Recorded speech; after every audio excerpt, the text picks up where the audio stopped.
So today I just want to talk a little bit about how important it is for three things. One is, and this is about flower beds. One is that, I hope you can hear me because the traffic's loud. Okay, one is about contrasting leaf shapes, and I'll show you in a minute. Two is about height, varying heights in the garden. Three is about movement, and I think I've posted before about movement and how important it is in the garden, because plants that just are standing still are kind of boring. That's what I think. And actually, a bonus for, I'll talk a little bit about microclimates and how you can get the plants that you really, really like if you're strategic about it. Oh, and 5, here's a bonus. It's about what to do when you've got different plants that you like. Some need really wet conditions and some need really dry conditions. So let me show you this bed here. I am at the very west side of my house, and there we go. Most of the day is shaded by the house and then by the Norway maple. That's most of the day is that shade. This is also where the yellow magnolia is. So I have to be conscious of what I'm going to plant in this bed down below it. As far as light needs, water needs, that kind of thing. And then the other rule of thumb is that trees don't like to be planted by themselves. Now, I forgot about that when I planted yellow magnolia. And yellow magnolia seems to be doing just fine. Her blooms are still there. I got this one at Landscape Source on 26th Mile in Macomb. Oh, and this is Tammy Lowe, the Lazy Northern Gardener, based out of Macomb Township, Macomb County, and I service surrounding areas as well. Okay, that said, yellow magnolia, I love it. We planted it last year. We brought it home in the back of my Subaru Forester, and they tried to say at Landscape Source that was not going to make it, but it did it just fine. My husband and I planted it. It's got an Oriole feeder on it right now. It's actually, I think it's about 10 feet high now. It's about the same height as the top of my windows there. So it's doing pretty well, and it's got new blooms and new growth, which makes me happy. But underneath, I had just a butterfly bush, a sand cherry, and then another sand cherry. And then just for reference, chokeberry in the corner that I put in last year, and it was a bare root bush. And then these are knockout roses that came with the property, and they're doing a lot better now that I add chicken poop, and they're pretty happy that way. Okay, so so in real life, these dahlias will not be blooming at the same time that magnolia is. It will bloom later, but this will be yellow, and then these are gonna grow up, and they're gonna fill in that spot pretty well behind the yarrow.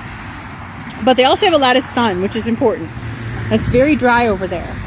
The dahlias, I know I can't keep them over the winter time unless I pull them up, so I have to learn how to do that. But I just thought they were so cool. It kind of reminds me of that flower Tithonia that people plant, the Mexican sunflower. And I also bought some of those seeds as well. I couldn't help it. And look at the middle of this one. It's so cool. Oops. Wait, this one. Can you see it? This one I'm trying to show you. No. This one. No, I can't show it to you. This. Look at the middle. Where's my camera? There it is. This. Look at the middle of that. It looks almost like a strawberry. It looks like juiciness. I don't know. It's just kind of cool. Oh, thanks, Lord. It just looks really, really cool. And it's not opened up yet. It's starting to open. And then it has the single petal blooms. The middles, all of these middles will have pollen in them and nectar. And so the hummingbirds and the butterflies will be attracted to it. Then I said, well, I need more for the hummingbirds. I want salvia, but I don't want it smelly. So I got salvia hybrid, which is going to be purplish, light purple. And again, I'm not as concerned with the color scheme as much as I am with the types of flowers, tubular flowers, that the butterflies and the hummingbirds and the bees can get in their little tongues into to get the nectar. So now this is a garden that gets very neglected. So that's why I've got yarrow, which is really drought tolerant. I put the sedums in there that are drought tolerant. The dahlias, I will come out to the dahlias to pick them for cut flowers. So they're not part of my cut flower garden officially in the back, but I will be able to cut flowers there, and that will remind me to bring some water to them. The salvia should be fine on its own. And then I planted these straw flowers that one of my guests from the open house happily gave to me as a gift, which was cool. And then I love this from last year. This is pineapple sage. And those red blooms are perfect for the hummingbirds, especially. One, they're red. Two, they're tubular. This plant right now, see the size of the label, like with my hand. This plant right now is just like a little baby. It's just so tiny. But it is going to grow, for reference, it is going to grow probably 3 to 4 feet tall and fill in this whole space. I've got one there, and then I put one on the other side of the tree, and it's going to fill in really well. I saw these purple salvias. I think they're salvias, but I don't know. I just really like the deep, deep, deep color. There's another one of the stinky salvias right here. Oops, put my tag back so I don't forget and then pull it thinking it's a weed. And the only reason I like these tags is because it's got all the information on it, but I like to make my own tags usually. A little bit more classy. Alright, so then I saw some of the pink flowers, and I cannot remember what they're called, but somebody probably knows what they are. And when I post this to YouTube, I can edit and add the name in there for the pink. But against the purple, I thought was pretty cool. Pretty cool. And then, because there's the bright magenta, see, I'm kind of doing the bright colors and some more bright colors. Now I want to bring in some cold. Wait a minute, Tam. I thought you said this doesn't get a lot of water. It doesn't. But these pincushion flowers, I think they are going to shade it. The Siberian iris is going to shade it. It's taller. The tree itself, magnolia, eventually is going to shade it. That tree gives this shade all the way until the sun reaches about there. So they're going to shade themselves as well. This first two are going to grow up and shade the rest of this and give it some loving, some cooler temps. And then another one, and I'm probably getting the names wrong. I have my tags. I'm going to get the tags. Hold on a minute.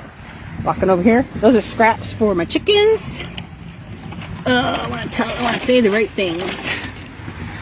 Okay.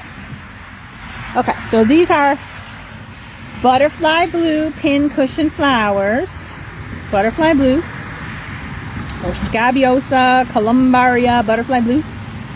And then this is Sweet Dreams Sea Thrift. Or Armeria, Pseudomeria Sweet Dreams. And then this taller flower, or this flower in the front here, the bushy flower, that is Amethyst Quartz, Beard's Tongue, also known as Penstemon Amethyst Quartz. And that's going to look like that when it starts blooming. It's not blooming yet, which I'm glad for.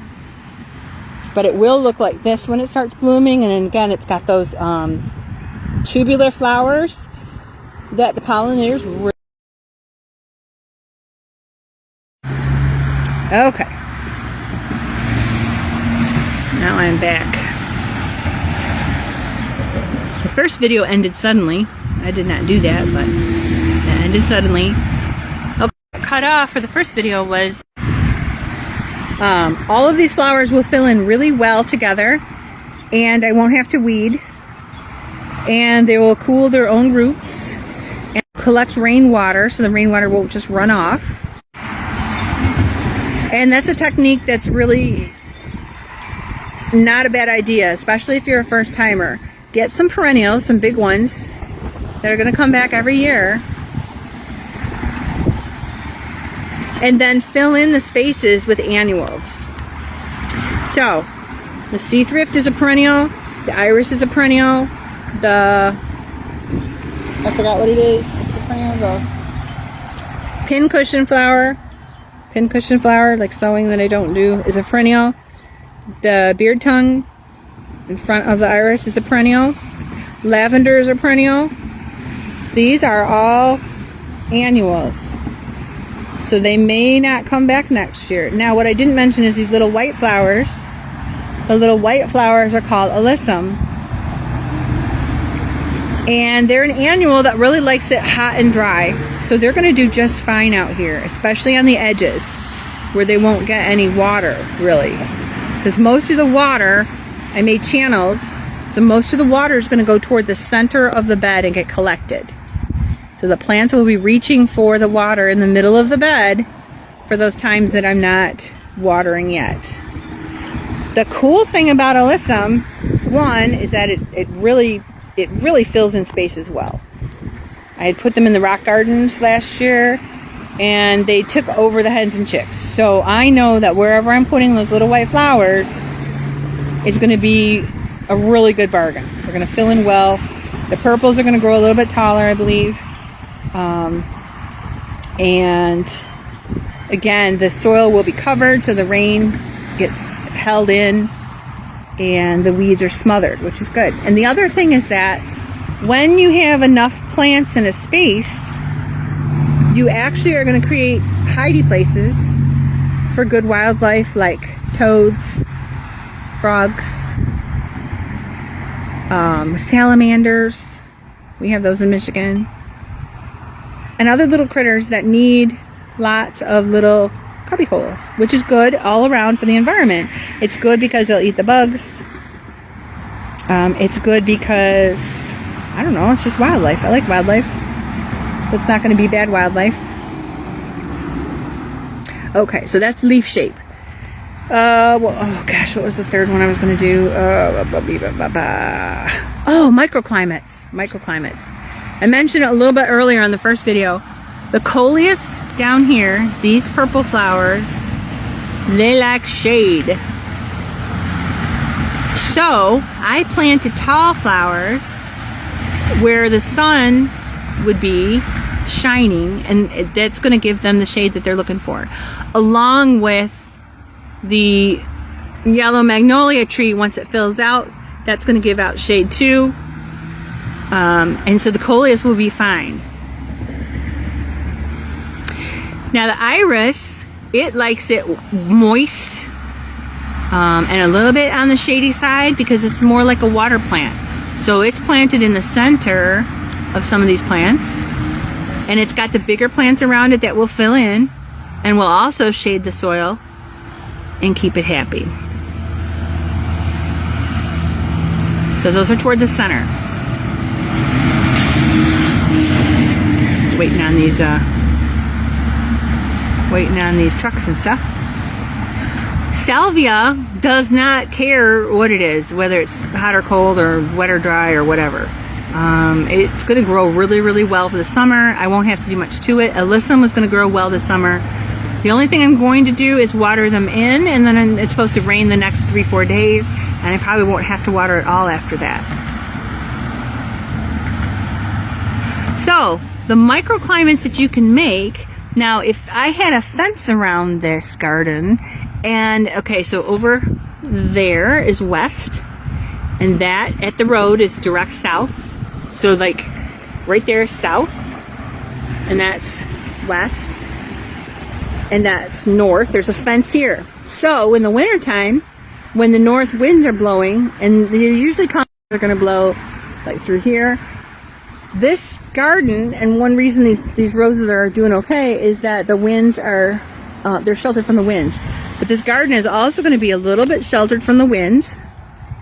from the north. It doesn't mean the annuals are going to make it, but it's like a microclimate. So the strongest sun generally comes from the south, if you don't have shade. House here to the east side of the garden, of this garden. So the north and the east winds aren't going to blow as much. The west wind will. And that's usually in the summertime and in the fall. If I were to wanting to like increase my zone maybe by 1, I could put a short fence along here. Maybe I could put a 2-foot fence along here, and that's going to block some of the winds, the colder winds, and it's going to insulate the bed a little bit more. It may not go a whole zone, maybe it'll go a half a zone, and then maybe I could grow some more things in that area because of the protection. Okay, so that was about microclimates, just a little bit. Let's see, the fourth one, I don't remember what the fourth one was, but the alyssum I've got planted all around the edges. I mentioned that before. It's going to like it dry. It's going to be dry all around the edges of the bed. It's going to fill in. It's going to capture rainwater for everything else that doesn't like it dry, that likes it moist and likes the rainwater. So you may have the chance to plant your favorite plants, but you'll just have to think a little bit about where you're going to put them first. As far as, can you get away with a shade plant in a sunny area? How well will it do? Now coleus, it seems to grow pretty well too once it's established. I'm going to water it, like I said, today, and then let the 3-4 days of rain kick in and go from there. I think that was all I could think about for this one. Oh, I know. This bed was special. I have put,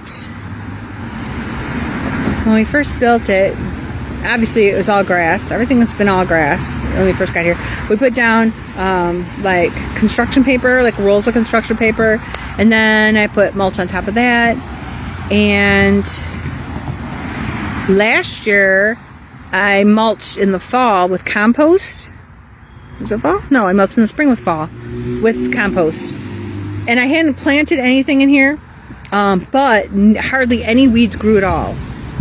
And with composted manure,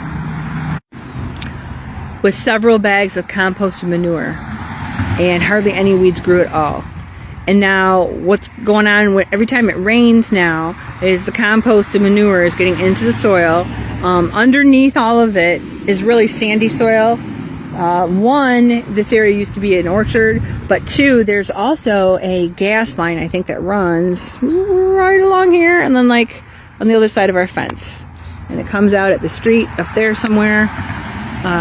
So if you've got utility things, you need to be aware of where they are. And what else? Oh, and if you're really going to dig, like if you're going to plant shrubs and things, have Miss Dig come out and mark your electric, your water, and the gas lines. I don't think they're going to mark the cable lines or the phone lines. You may have to be responsible for that. Oh, I know what else I was going to tell you. Now, this is wide open and not protected. We get deer in that field all the time. We get deer coming all up and along here all the time. And they have not bothered my sand cherry. They have not bothered the magnolia. They did not bother the butterfly bush. Now the butterfly bush, to them, is smelly. Deer do not like pokey or smelly things. So the butterfly bush was fine. I put the alyssum around the outsides because I'm hoping maybe it'll be smelly and they won't want to eat it in the insides. Lavender is really strong. When I was over there working, it was very strong. So the deer won't like that either. What else was there? Okay, and then I had volunteer onions coming up all over in the other garden. So I just pulled a bunch of those out of that garden and stuck them in here, and I'm going to see if I can find some more and put them around the edges. Where's the edges? Can't see now. Put them around the edges of the beds too, especially on that other side. Because what'll happen is the deer will come up and smell it and see if it's tasty, see if they might like it, and they might take a nibble. Now they might try, like the purple ones or the beard's tongue, they might try it and spit it out. They might pull the whole plant out when they try it. I don't know. I'm gonna find out. We also have rabbits. So far, knock on wood, the rabbits have not bothered this. Anything that's been out here. I was wondering about that. I thought, oh boy, I planted those dahlias and maybe they'll be eaten. But sage, they don't like the smell or the taste of sage much. I'm sure someone will write in or comments and say, hey, they ate all my sage, but not usually. And they don't like pokey things like purple coneflower. You can find lists of plants, perennials and annuals that the deer do not like. And you can plant just those if you wanted to. Yuccas, they don't like yuccas. They don't like, what was it? I think raspberries, too. Pokey or smelly, they're not really that interested in it. So I think that's it for today. But I wanted to share with you this bed that is just about finished. Just have to water everything in. And today I was at Ray Wiegand's nursery, which is at it's north of 21 Mile on Romeo Plank, and I will have a little video about that experience coming up later. So, happy planting. I know we may have some more frost coming on. That's the other thing that microclimates help you with, is avoiding frosts. This bed is up on a hill, and it's actually, the hill kind of slopes down this way. Cold air runs downward, so this way, and the warmer air will stay up. Chances of any killing frosts at this point are very, very, very little. If anything, bunnies will eat it, or deer will eat it, or maybe even the ground. But we'll see. So, happy Tuesday. And I hope you are learning and growing. And then sometime this season I'll do an update and I'll let you know how it looks. It should look beautiful. That's what I've got in my brain, is a beautiful lush garden and a happy, happy, happy magnolia tree who now has friends.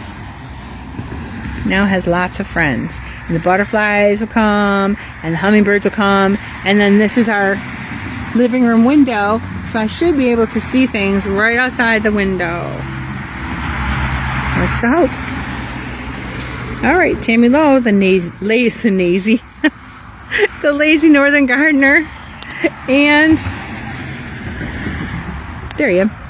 And it's still sunny. Okay, I'll go this way. Alright, Tammy Lowe, the lazy northern gardener, and I hope you learn and grow.